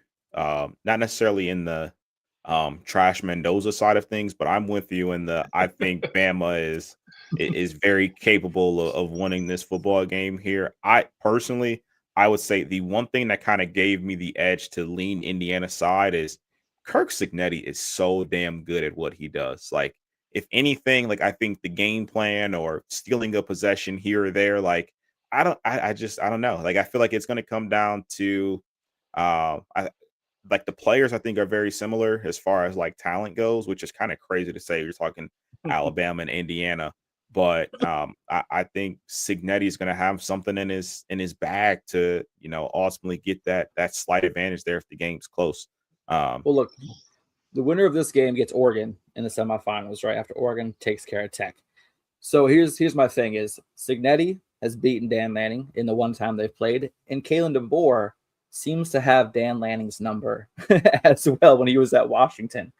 So it's a which one do I want? And I trust my chance. I want Bama. I mean, granted, I want to beat Indiana because they're the only team to beat us, and beating them on the way to the ship would be, it'd be a chef's kiss. But I think I want Kalen DeBoer. I think we have to take revenge against him first, and then we'll take care of Cignetti next year. That's all. Bro, why don't you worry about Texas Tech first? I'm already past them. We won 42-38. It's already around. Why don't you worry about that monster you have in front of you first? Monster? Nah. Now I'm changing my prediction. Oregon 42, Texas Tech 6.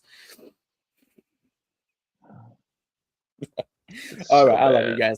But no, out of the 4 games, Cottrell, which one is your besides the Ohio State game, which game are you most forward to looking? Which game are you most forward to watching?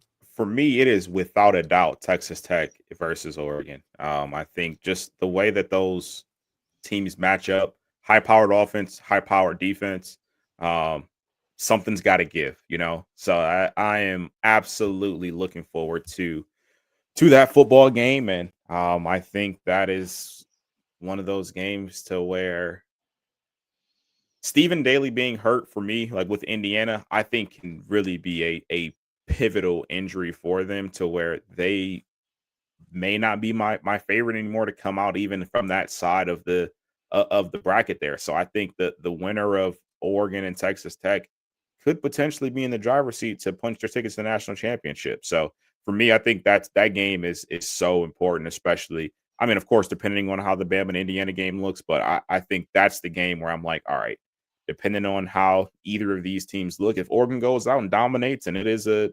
17-point win, I'm like, all right, Oregon's a team that can go to the national championship. But on the flip side of it, if Texas Tech is dominant and holds that Oregon defense or Oregon offense to low points, I'm like, all right, Tech's got a runway to the national championship there as well. So for me, that's my game that I am 100% locked on outside of the Ohio State game. Bill, same question. It's the same for me. I said it in my preview. I think Oregon Texas Tech is by far the most captivating game to me. I think followed closely by Ohio State Miami, and I hate that they're going to be the first 2 games.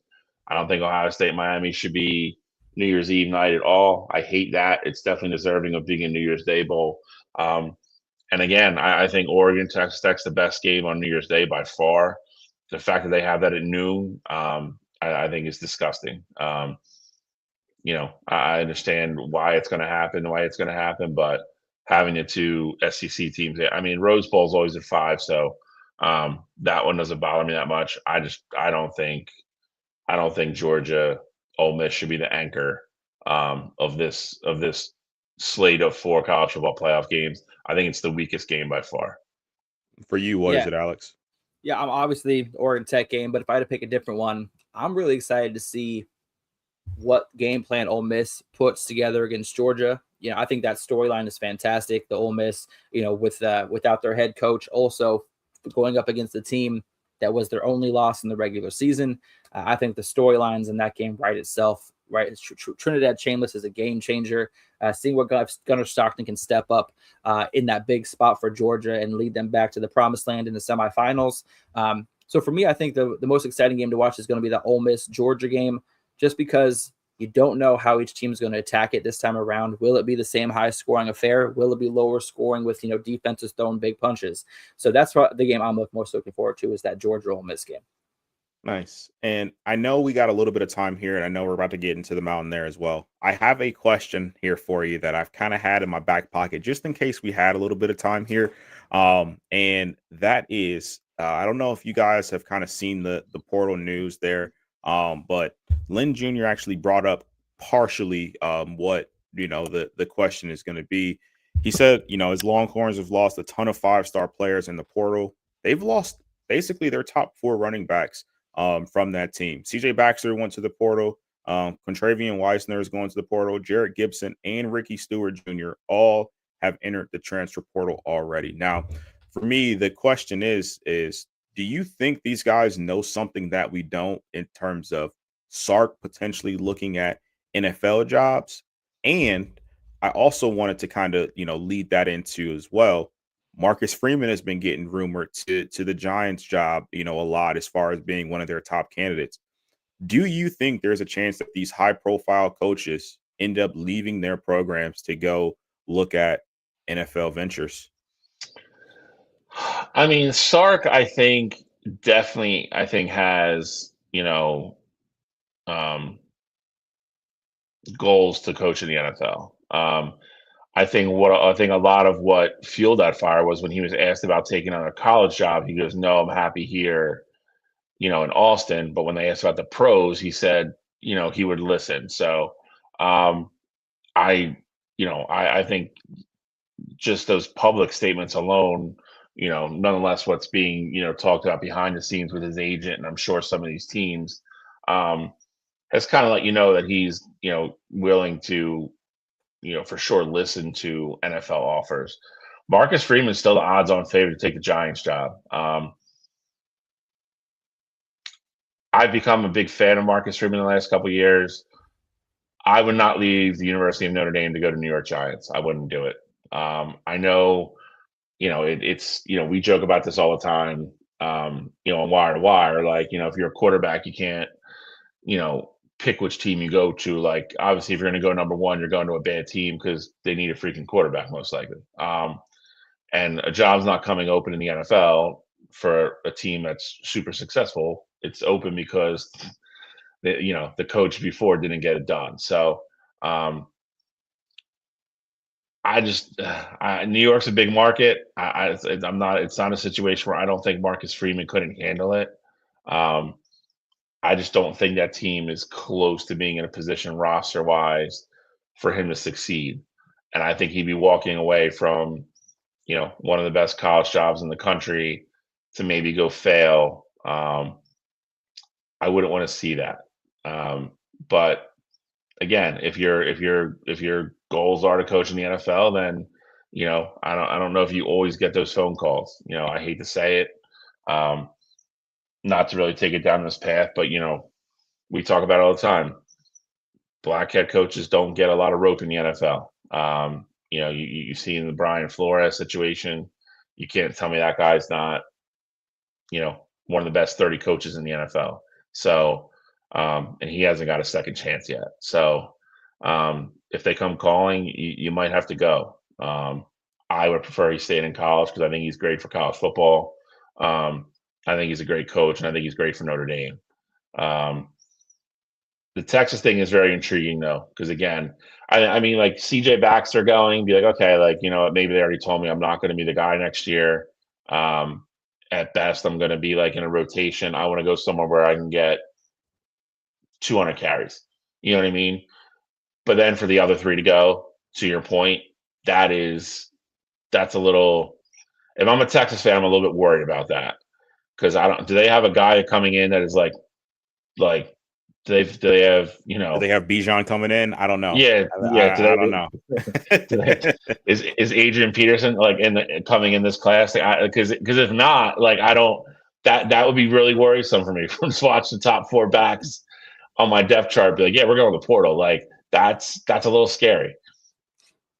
For me, I think Marcus Freeman's the guy. If he is tied to the Giants job, he has to take it. And here's why. 1, the Giants are going to have top 3 pick in the draft this year.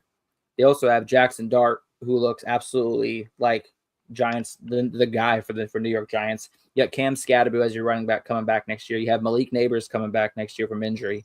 Like the top 3 positions are set with young guys, and you're going to have a top pick in the draft. I think that's the best situation in the NFL you could possibly walk into, unless you're taking over a Super Bowl championship team. You know what I mean? Like if you're taking over, like Andy Reid decides to retire and you get Patrick Mahomes and Kelsey and all them next year, that might be a better spot. But as far as teams that are going to be looking for head coaches, I think the Giants are probably the best starting position you'd want to be in. So if he gets that opportunity, I think he should definitely take it. Notre Dame will definitely be a hot commodity as far as coaching jobs, and they can get pretty much anyone they want there. Maybe even Brian Kelly goes back. Who knows? They would be in a tough spot if he takes that Giants job. That's true. That is true. And then we look at the Texas situation, and here's the thing. I don't think Sark's leaving this year, only because he just hired a new defensive coordinator for next year in Will Muschamp, who could also be setting up for his departure after next year. That could be a head coaching spot. He's already bringing in the next head coach, essentially, as a defensive coordinator this year. Next year, Sark leaves, and then he takes over as head coach. What's weird for me is that all 4 running backs enter the portal within a week of Arch Manning announcing that he's returning for next season. Is that connected at all? Are they coming? Are they not liking the direction that the offense is going with Arch Manning running it, and realizing that they're going to be more pass heavy and not have a lot of rushing opportunities to go around the group? So could that be something that may be leading to these running backs and in the mass exodus that's happening? So for me, is the Arch Manning return and the running backs leaving connected? Is it just coincidence? Is it a sign that Sark is leaving? Is some guy coming in that we haven't heard of yet that is going to be the number 1 back regardless? A lot of questions there, but for me, there's just a lot of things going on at that Texas camp. I think there's just a lot of uncertainty. I know if I was, wanting to put my future at a school and a coach, I don't want my coach midway through my season coming out and saying, I'm open to NFL jobs. Agreed. That's a negative for me. But yeah, Cachel, please take that. No, I was just going to say the one thing, though, if I'm a Texas fan where I'm like, okay, it's not quite the end of the world yet, is because of how prevalent the transfer portal is right now. Because, like, if there is, running backs that are... Or Dylan Edwards. If Dylan Edwards goes to Texas. You know what I'm saying? Like, Dylan Edwards going there, he would, even with Baxter and Wisner and all those guys being there, Dylan Edwards be the best guy in that room. And so yeah. I do think, we've also haven't seen the real dominoes fall yet with all these coaching hires. Like, we don't know how many players from LSU are going to hit the portal because of, Lane Kiffin now being their coach. We don't know if, Kejuan Lacey potentially hits the portal because he doesn't want to be under Golding as opposed to him being with Kiffin before. So there's so many opportunities, I guess, to fill those positions. And it's not like Texas is a bad program. Like, you're going to go play with Arch. You're going to go play with Sark, who just had Bijan Robinson drafted a few years ago, and then had Jonathan Brooks drafted after he tore his ACL in the 2nd round. So, like, you're in an offense where it is running back friendly, and you can have success there. So, if I'm a Texas fan, I'm not necessarily sounding the alarms quite yet until that kind of portal period hits. The only reason why I even thought of it is just because of earlier the year we had the rumor come out that Sark wanted to go, be the Tennessee Titans coach. And for me, I'm like, all right, all these guys are hitting the portal at pretty much the exact same time here. Is that something that's connected to Sark? Alex, you bring up a good point, though, about the whole Arch Manning thing. Like, is it connected to Arch where they're like, all right, maybe we're just not going to be featured the way we want to because we see the direction that this offense is ultimately going to go. So, I mean, those were just kind of the question marks that I had there. But as far as Marcus Freeman goes, I'm kind of with you, Alex. I do think if the Giants come calling, he kind of has to take it. Bill, I also think you make a good point with the whole Brian Flores thing. But with that said, for whatever reason, if Marcus Freeman does fail, I don't think he would ever have a lack of suitors in the college game. So, like, maybe he won't get a Notre Dame caliber job right away, but I do think if there's an opening at, say, like Auburn or still a kind of a high profile school there, he would still have interest in from those programs there. So I think with the NFL job, you kind of just have to take it if it's your time. I agree. I mean, again, if they call and they offer, I think he has to take it. Personally, I selfishly, I guess, I think he's such a great fit, and he looks so, I guess, natural at Notre Dame. Yeah. I would just want him to stay there. But Hmm. yeah, if they call, he has to go. If they call and they officially offer him the job, he has to take it. But I just looked up Texas' recruiting class real quick. The fourth ranked recruit in their class is a running back, Derek Cooper, but he's ranked anywhere from 6th to 10th at his position. So I don't know. I mean, I don't think he's coming in being the guy who's like, yeah, I don't want to compete with him. Texas obviously will not have any issue getting somebody out of the transfer portal if they want to. I just think it's a weird thing that a whole running back room is like, yeah, we're out of here. Like Agreed. that's just I can't think of the last time that happened like that. Especially at a school like Texas. Like, it'd be one thing if Yeah. it was like, oh, their coach left, or this happened or that happened, but that wasn't. Everything's pretty much status quo. Your quarterback's coming back, your coach is still there at the moment. You start to have success towards the end, like you have high hopes for next year. So I don't know. It'll be interesting. If you guys had to hire one between the two of them, which one would you hire? Well, hold on a second. I'm sorry. I'm reading this that Chad Scott, who was the running back coach at the University of Texas this year, was let go by Texas. Okay. And they just replaced him with Jabbar Jalouk, who was previously coached at Florida. So possibly it could be the coaching change that could be. I'm sure it factored into a little bit because he probably recruited. I mean, yeah. I don't know how long he's been there, but I mean, younger kids, he probably definitely recruited. Baxter for sure, because I mean, he's a 2023 kid. Yeah. Well, it says Chad Scott, the guy that they just fired, he was hired early 2025. So he was hired early this year. So he wasn't really part of their recruiting at all. Yeah, he was at West Virginia. He was at West Virginia from 2019 till 2025 as the offensive coordinator and run game coordinator. This sounds like a soap opera. Yeah, and that sounds like a room figure out. But I would not want to be part of.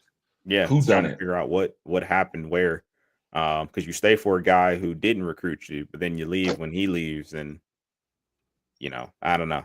I mean, seems like a lot. You're on your third coach in 3 years as a running back, like because whoever he replaced got fired, then you got Scott, and then you got the new guys. 3 guys in a matter of 14 months.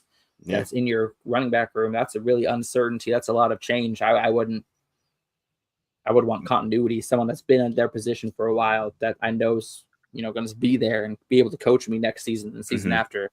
So there are a couple things going on in Texas right now that are raising a lot of questions, but I'm sure maybe we'll hear some more. To answer your question though, Bill, I would hire Marcus Freeman.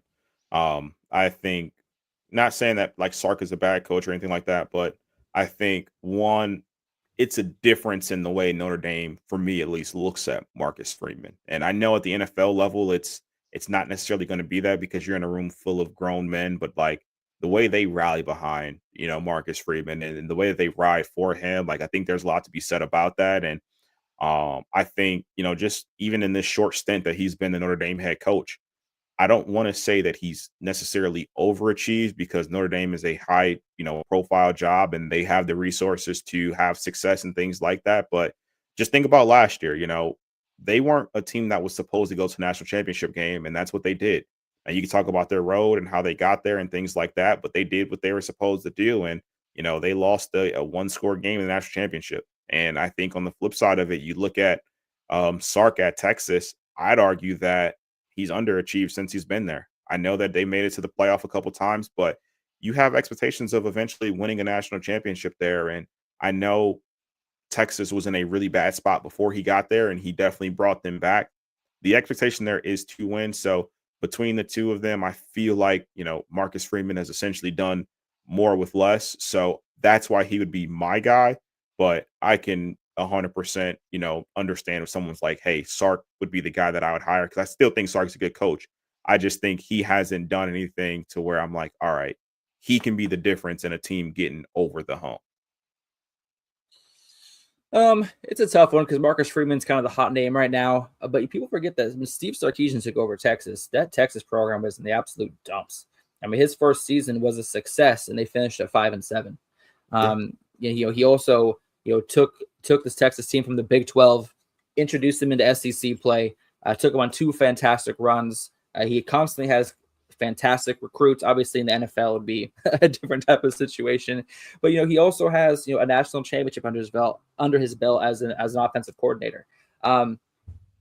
So I think if I were to hire one, I think I like Steve Sarkisian only because he has a proven track where like Marcus Freeman took over a successful Notre Dame program and kept them successful.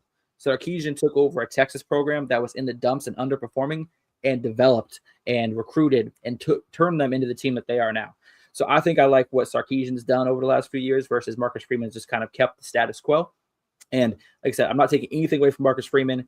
The game, national championship last year against Ohio State, it looked like it was going to be a blowout of epic proportions with Ohio State running away with it. He coached that Notre Dame team and play called perfectly to keep that a fantastic national championship. I think I take Sarkisian. I think Marcus Freeman's going to be the better coach when it's all said and done. Just at this moment, I think I would choose Sarkisian. I don't disagree with anything you said. I would take Freeman though. I think Sark. I think with the resources at Texas, to your point, he did take over kind of a dumpster fire, but with the amount of money and the resources and everything they have there, it's not hard to turn something around, like that, especially in the way that college football is right now with money and NIL. I think it's harder to win at Notre Dame with some of the restrictions they have. On top of that, I think, and this is more of a vibe thing to me, just something I pick up, which is where I kind of agree with Cottrell. I feel like Freeman is a better leader of men than Sark is. And I'm not saying Sark's players don't like him or that he doesn't motivate them or anything. I just feel like I feel like Freeman's kids would all die for him. Like that's the vibe I get like when I watch Notre Dame play. Like they all absolutely love him and love playing for him. And I think if you put a guy like that, who's still really young, mind you, in a college or in an NFL locker room, I think he's going to be able to relate to people a little bit easier than Sark's going to. And I think he would. I think he'd be able to kind of close the gap with a lot of things in an NFL locker room. Probably the Giants are struggling with in general, but I would take Freeman. Again, I don't think Sark's a bad coach. I also think I've said it before. I think Sark has kind of underachieved, and he's kind of one of those guys that gets a pass for some reason with a lot of things, and I don't understand that. But Freeman would be my guy for sure. All right, we got one section to go, and then we're out of here. Only 8 remain. It's a crowded mountain, y'all. It's getting crowded mountain. Weather's getting a little dicey. Legend of Green Boots is going to come into play here soon. We are approaching Green Boots territory. We are. The next peak.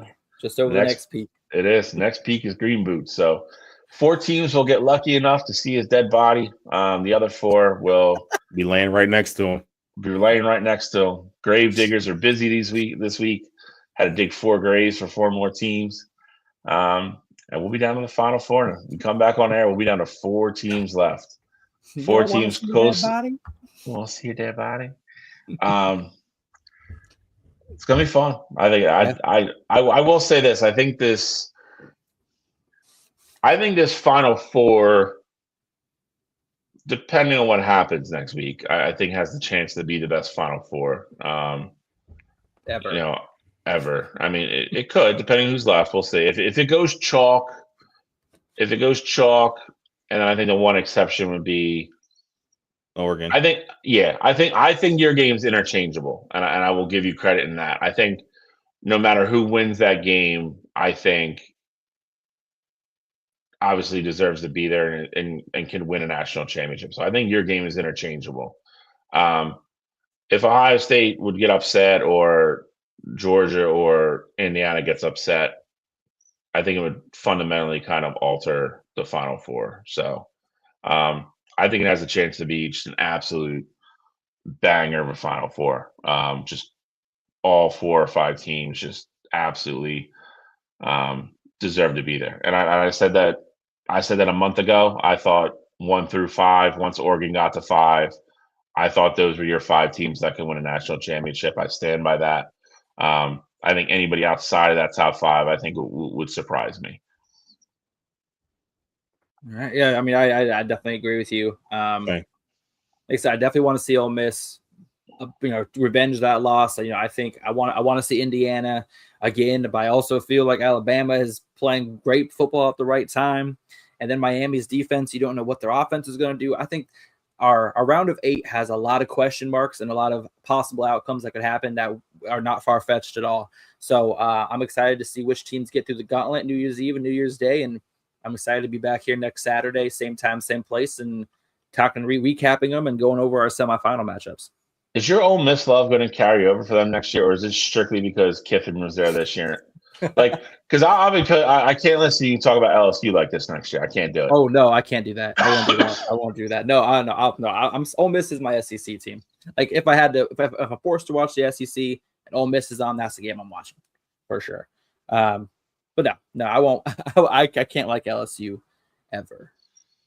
Though I am worried about them next year with Lane Kiffin as the head coach. Like I think they could make some serious noise. But no, I'll never be a Tiger fan.